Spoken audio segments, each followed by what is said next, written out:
shoes, what's the first thing that comes to mind? Nike, Adidas, or maybe even New Balance. How about shoes that horses wear? Okay, so not the actual shoes, but what they could be used for, like the game.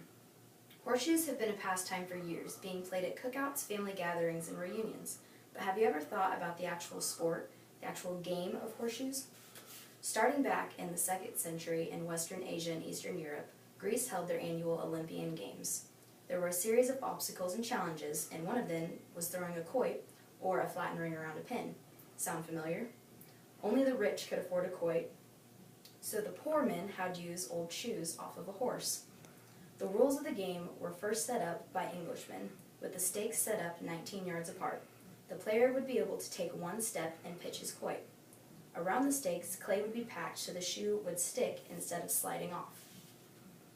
The game of horseshoes later became popular among soldiers returning home.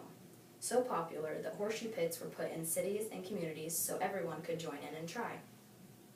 The first world competition was held in our home state of Kansas in 1910.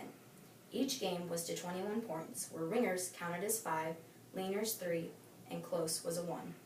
Now a ringer is when the horseshoe fully surrounds the stake. So if you would put a line across here, it would have to go full across, never touching the stake. A leaner is when the horseshoe just happens to stick and the curved part leans against the stake. Now a close is if the horseshoe is laying flat on the ground, but has to be a horseshoe length apart from the actual stake. In 1914, the official rules of horseshoe tournaments were recorded. These rules include the same number of points in one throw would cancel out, such as one player throws a ringer, and the next one throws a ringer right behind him. That way, those 2 points would cancel out to 0. No horseshoe could weigh less than 2 pounds or more than 2 pounds and 2 ounces. Leaners still counted as 3, and ringers were still 5, but a close was a little bit different. A close could count and show no more than 6 inches from the stake for it to count as a point. The 2 pitcher boxes measured 3 by 6 feet, where the pitcher could stand anywhere in the box, but could not take a step out of the box. The stakes were now placed at 38 feet apart. In 1919, the distance of the stakes grew to 40 feet, as it is today. The stakes stood at 8 inches and leaned 1 inch towards each other. The amount of points in the game then rose to 50. Over the next 20 years, very small rules changed about the game. The height and width of the stake, the distance, and the material used in the pit were all being changed and changed over again.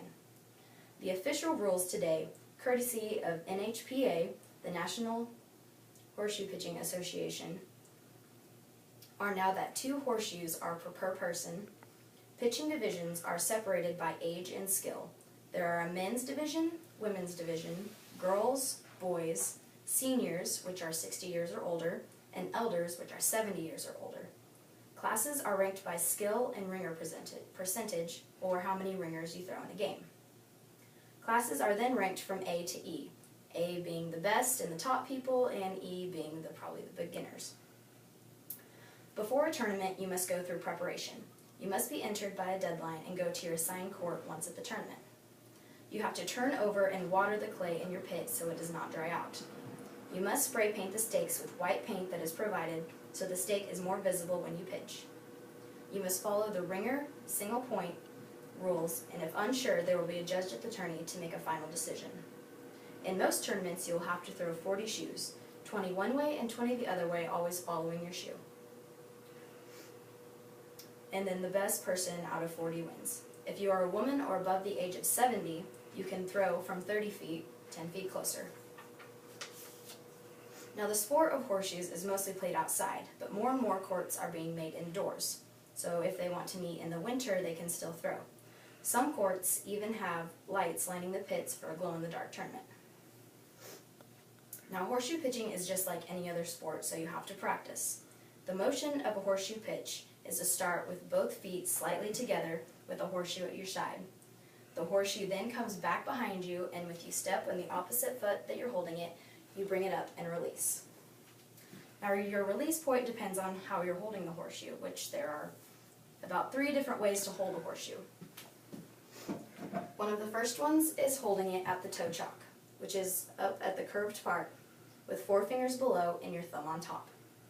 The second part is holding it about 1 3/4 inches away at the shank of the horseshoe and throwing it so it will hopefully take 1 turn back towards you. The third part is holding it at the complete side with 4 on bottom and 1 on top, just like the other 2. Now, of course, how you hold it varies on what's comfortable for you and how you want it to flip in the air. My father, Kevin Culley, has been pitching horseshoes for 8 years now, so you could say I've had much personal experience of watching horseshoe pitching tournaments. They pitch in the heat and sometimes even the rain. He was a state champion in 2010, and I've seen him pitch in over 20 tournaments. Watching them, I've learned that horseshoes aren't just for old men. Women and children throw just as much as men do. Even when I was younger, I threw in a few horseshoe tournaments while my dad played in his. So maybe when you're older and don't quite have that kick in your step but still want to get involved somewhere, you should try playing horseshoes. It doesn't take a lot of strength, but it does take endurance to be able to have your shoulder moving that much. This modern-made yet ancient game might become a new pastime for you. All you need is a pair of shoes, horseshoes of course, a couple stakes, and some clay, and you've got your own horseshoe pit. Trust me, there's even one in my backyard. So start practicing now, and maybe I'll be seeing you at the national tournament next year in Topeka, Kansas.